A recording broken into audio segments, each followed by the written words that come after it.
Welcome to the U.S. Manufacturing Today podcast, your hub of information about the U.S. manufacturing and distribution industry. Brought to you by Variable, the on-demand labor solution revitalizing and optimizing your operation, enabling just-in-time response to demand, more efficient production, and lower cost per unit. And now your host and head of Reindustrialization at Variable, Matt Horine.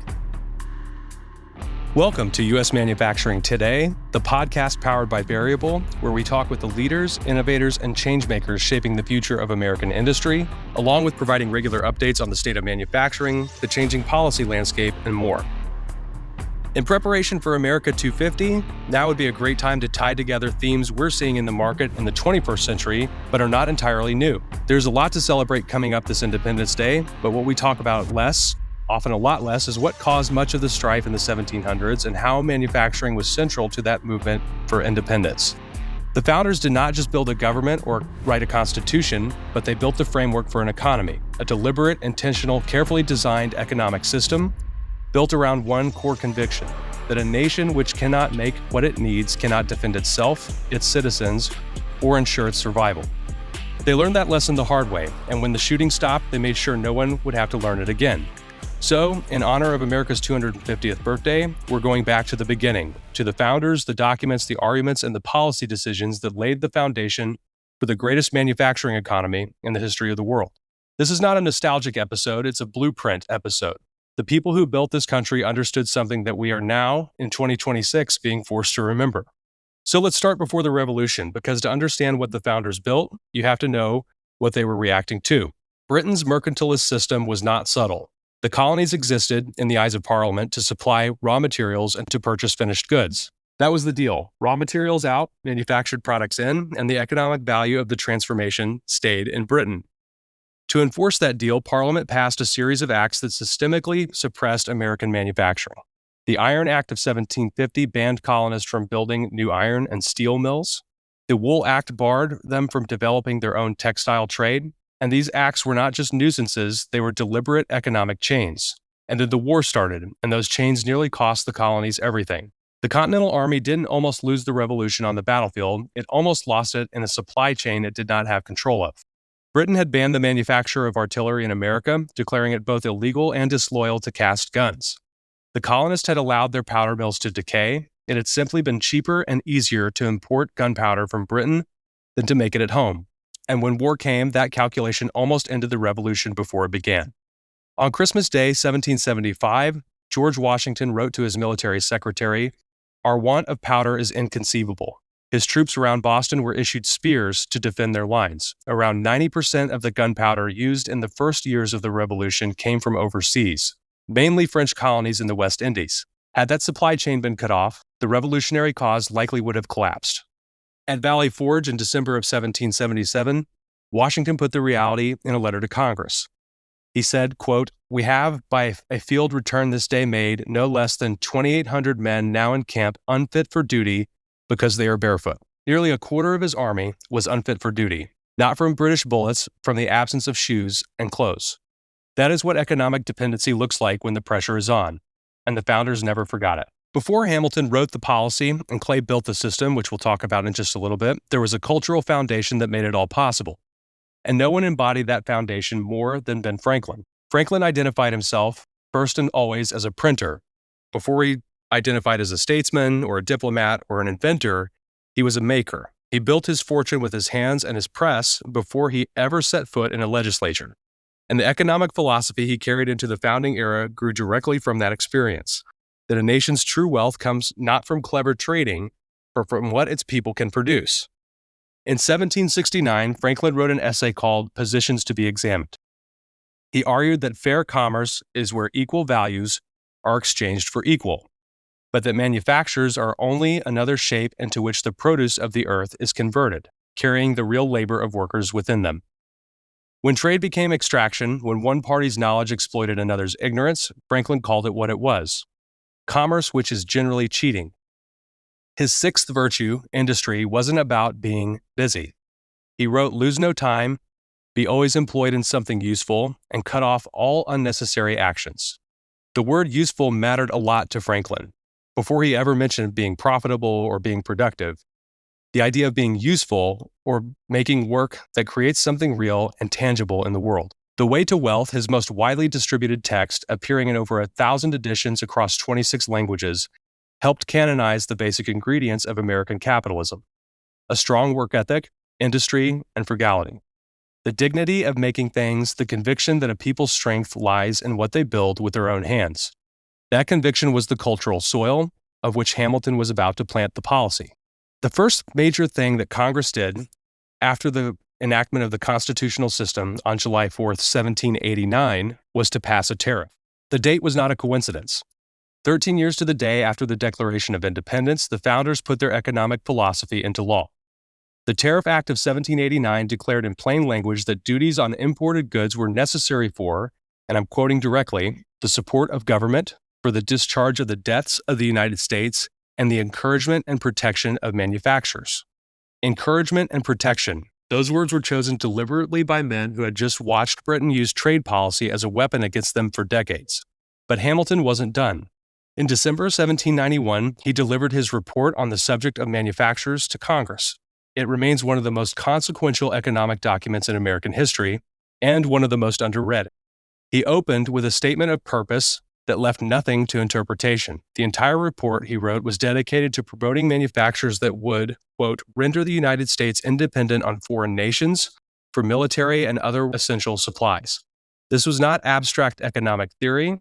It was national security doctrine drawn directly from the lessons of Valley Forge and the gunpowder crisis in the 1770s. Hamilton's central argument cut through the free trade orthodoxy of the day with precision. He wrote, to maintain between the recent establishments of one country and the long-matured establishments of another country a competition upon equal terms, both as to quality and price, is in most cases impracticable. The disparity must necessarily be so considerable as to forbid a successful rivalship without the extraordinary aid and protection of government. In plain terms, you cannot ask a newborn American industry to compete on equal footing with European powers that had a century's head start and were backed by their own foreign government subsidies. The playing field was not level, and pretending otherwise wasn't just principle, it was being naive, and some might say today, not reciprocal. His tool of choice was the protective tariff. He wrote, duties on these foreign articles, which are rivals of the domestic ones, evidently amount to a virtual bounty on the domestic fabrics, since by enhancing the charges on foreign articles, they enable national manufacturers to undersell all their foreign competitors. It was one policy instrument, but it had two effects: revenue for the Republic and protection for American industry while it found its footing. This became known as the infant industry argument, and it became the intellectual foundation for American industrial policy for the next century. Congress didn't immediately adopt the report on manufacturers. Jefferson and Madison blocked it, fearing the agrarian soul of the Republic. But Hamilton's vision proved impossible to contain. His ideas were about to find the man who would turn them into a system. If Hamilton wrote the blueprint, Henry Clay built the house. By the time Clay rose to address Congress in March of 1824, the debate over American economic identity had been running for 30 years. The Revolution had nearly been lost for want of gunpowder. Valley Forge had nearly broken the army for want of shoes and clothing. Hamilton had laid out the intellectual case, but the Republic still had no integrated strategy to tie it all together. After the War of 1812, the threat shifted form, but it didn't diminish. British merchants began deliberately dumping surplus manufactured goods into American markets at prices that undercut domestic producers. There was open talk in the British Parliament of, and this is a documented historical fact, flooding American markets to destroy the factories that had grown up during the war. The infant industries Hamilton had envisioned were being directly targeted. Sounds like something from the modern age. Clay's response was the most ambitious economic program the young republic had yet seen. He called it simply the American system. Standing before the House in March of 1824, he asked, "Are we doomed to behold our industry languish and decay yet more and more? But there is a remedy, and that remedy consists in modifying our foreign policy and adopting a genuine American system. We must naturalize the arts in our country, and we must naturalize them by the only means which the wisdom of nations has yet discovered to be effectual, by adequate protection against the otherwise overwhelming influence of foreigners." The American system had three integrated pillars: protective tariffs to shield American manufacturers from foreign competition, a national bank to stabilize the currency and finance growth, and federal investment in roads and canals, what Clay called internal improvements, to connect the home market so that farmers could ship crops, manufacturers could reach new customers, and the nation's regions could depend on each other instead of foreign trade. Clay was explicit about the tariff's purpose. He said the sole object of the tariff is to tax the produce of foreign industry with the view of promoting American industry. There was no apology in that or hedging. A nation had the right and the duty to protect what it was building.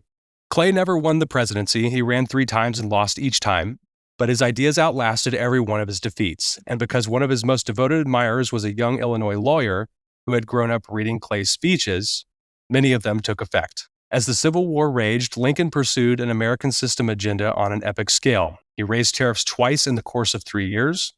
And from Lincoln's presidency through World War II, the American home market was the most protected in the world. The result was that by 1900, the United States had become the largest industrial economy on Earth, not despite protection, but because of it. Here's the thing I want to sit with as we approach America's 250th birthday. The tariff was not invented in 2025. It was not a blunt instrument deployed in anger or a lever pulled in desperation. It was the considered, deliberate policy of the Republic's greatest architects, from Hamilton's report in 1791 to Clay's speech in 1824 to Lincoln's wartime economy in the 1860s, sustained for over a century because it worked. For the first 124 years of the Republic, there was no income tax. The federal government was funded almost entirely by tariffs, duties collected at the ports on goods coming into the country. The founders considered direct taxation dangerous. They had just fought a revolution over it, so they built a system around what crossed the border, not what citizens earned. It took a constitutional amendment, the 16th, ratified in 1913, to make income taxation permanent. And it was passed in the same session that dramatically lowered tariff rates. The tariff went down and the income tax went up, and has continued to go up. A constitutional architecture that had stood for 124 years was quietly dismantled in a single legislative session. Whether that trade served America well is a debate for another day, but what happened over the decades that followed that bargain, the offshoring of manufacturing, the hollowing of industry and their communities, the supply chain vulnerabilities exposed by a pandemic and other global conflicts, suggests that the founders' instincts were not incorrect. A people who cannot make their own cloth, forge their own iron, or produce their own gunpowder are not truly free. That was Washington's lessons at Valley Forge, and it was Hamilton's argument in the Report on Manufacturers. Henry Clay made the case on the House floor in 1824, and it is the argument that the reindustrialization conversation of 2026 is being forced, slowly and often reluctantly, to revisit. We built the greatest manufacturing economy in the history of the world on purpose, with intention and with policy, with the conviction that self-sufficiency was not a relic of an agrarian past, but the foundation of a sovereign future. 250 years later, that conviction is the most American thing there is. The people who built this country understood something that every manufacturer listening to this show already knows. Nothing gets built without people, without operators, without a workforce that shows up and makes things. Hamilton understood it, Clay understood it, Lincoln understood it, and the workforce is not an expense line, it is the engine. Being a manufacturer and builder is rooted in our founding, so thank you for what you do and for spending part of America's 250th celebration lead up with us. The history is remarkable, and it's truly an exceptional one. To stay ahead of the curve and to help plan your strategy, please check out our website at variableops.com and under the resources section titled Trump 2.0, where you can see the framework around upcoming policies and how they will impact you.